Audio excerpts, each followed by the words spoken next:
I'm going to start out with my soap opera. Get yourself! They told me to write about poetry. What did it mean to me? How did it change my life, if at all? What did the future look like in relation to my goals? I sat there for a second, lost in my reflection. No ideas came to mind. How to describe this place and time where like minds meet, sore from defeat, yet hungry for some more. Where different flavors come together whose weighted value you can't measure. Where words grow wings and talent springs and thoughts begin to soar. Where craft combines the hands of time to breed talent with human nature. They told me to write about poetry, what it means to me, how it changed my life, if at all. In poetry, I found family. La Sopa breathed new life into me. I came in alone and found a home, bright futures from this recipe. Woo! Yes! We love you, Emily! Yes! A quiet storm. No. Thank you. All right. This next piece is my ode to internet dating. It's called "You're Not Okay, Cupid."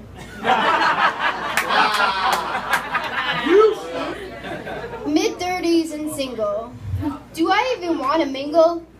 Dating is like a long-term extra credit project. Something totally optional, but promises to connect the dots and highlight what's lacking in depletion. This project hangs over you, just promising to reap some kind of benefit upon completion. These sites are loaded with, what the heck, and is he kidding? The lack of respect is just stomach sickening. The man whores and creepy rapey guys. Girl, I see true love in those eyes. Oh, and then the self-proclaimed martyrs who have been through all the drama, such hardship and pain. Now all they see is rainbows and sunshine. Man, I hear it all the time. It's all repetitive, like lines on a page that just don't stick. Just take it all in and make the best of it. Time's running in the background. Tick, tick, tick. You keep going back over to comb through the lines in the hopes of maybe finding something you may have overlooked the first time. Well, what I have to say may be hard to handle, so let's just get right to the scandal. Don't talk to me about how your mom died and your dad left when you were 6 and all you're left with is this, because I have 2 parents and a private school history, memories of lunchboxes packed with protein and vitamin C, and I'll bet you all the unworn sneakers in my closet and whatever's left on my direct deposit is proof that you're not even close to being as fucked up as me. No, I don't care about age, but I do care about maturity.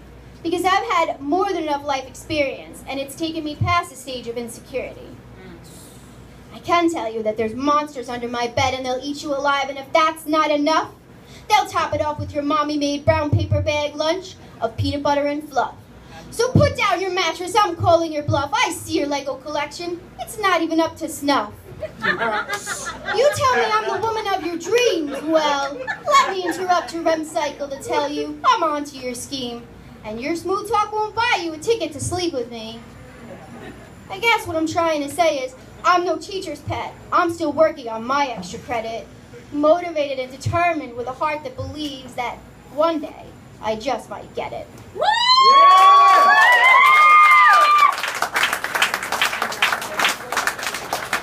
Extra points, extra points. My next piece is called Morning Glory.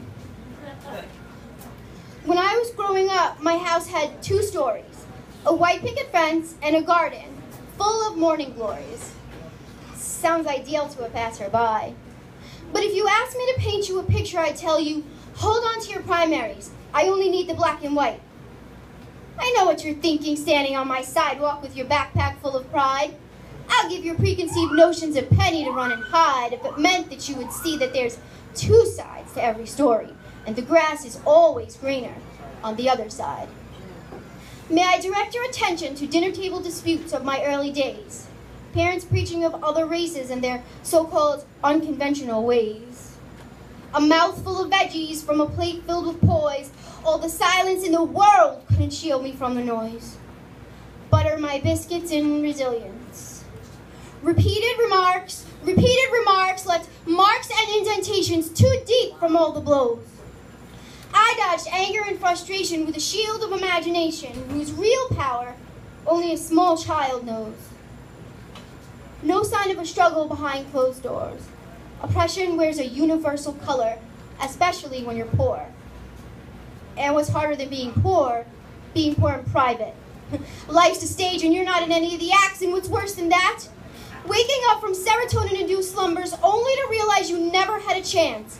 In this world, you're just a number, and the only thing that matters to the people around you is the contents of the pockets in your pants. Becoming a parent made it more apparent I struggled to make ends meet. If you could come back in time with me and stand with me online, you'd see a place where everyone wore the face of defeat. Yet still, my mere presence burns holes in their hierarchy. Why was I there? I didn't belong. So I tell them what I told you.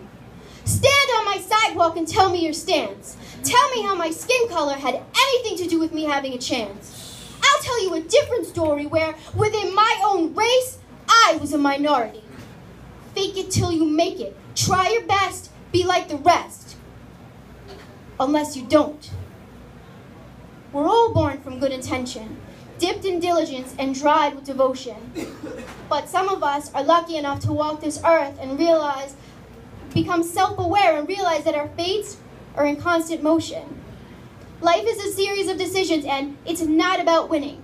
It's about the ability to treat each other equally, especially in hard times ravaged with uncertainty. Oppression wears a universal color. Sometimes silenced from within, we resort to judging each other by something as meaningless as the color of our skin. But you'll see this picture I painted is missing the colors of power and their place in society purposefully. Because that theory of a so-called whitewash victory, well, it doesn't mean shit to me. Woo!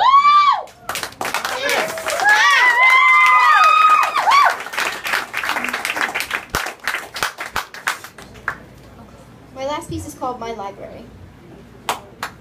Oh, wow. When I was a child, my grandpa was my idol. Creative in every way, I looked forward to the weekends when we would spend our days. Grandpa hailed from Spain.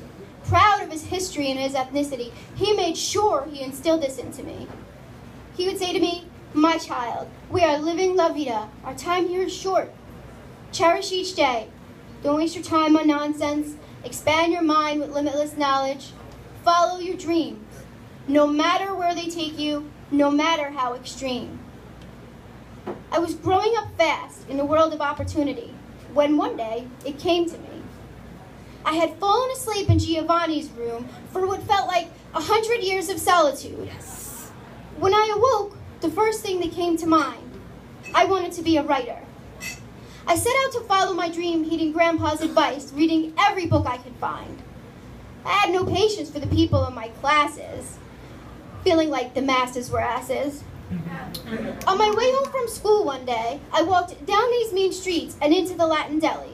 I wanted to share my newfound venture with everybody. I reached over the counter and handed the owner my notebook. Proud of my work, I told her, "Go ahead, take a look." She opened the book slowly, never taking her eyes off me. She looked down for a minute and sighed. I could see a look of disgrace in her eyes, and she replied, "When I was Puerto Rican, I wanted to be a dancer, but I had to bury my heart at Wounded Knee. That was just a dream. None of that would make a living, you see. Don't you know the fault in our stars? This attitude is only going to get you so far. It's how the Garcia girls lost their accents. What? It's just what happens." That's I stood still for a minute with blood in my eye. Is this what it felt like to commit revolutionary suicide? Full of embarrassment, my cheeks red with resent, she threw my dreams into Dante's Inferno, but I knew it wasn't the end. I walked home that night ignoring her advice. I needed to put my soul on ice, give this heart of a woman a break for a while, let it rest for the night. I went to sleep and had nightmares and bodega dreams until I awoke in fright. I heard a crick-crack, and my breath-eyes memory came to me. And when I opened my short eyes, I realized it was the voices from the New York Poets Cafe. And they told me, "Take the mic." And I've known from that day for sure that my grandpa had always been right. Yes!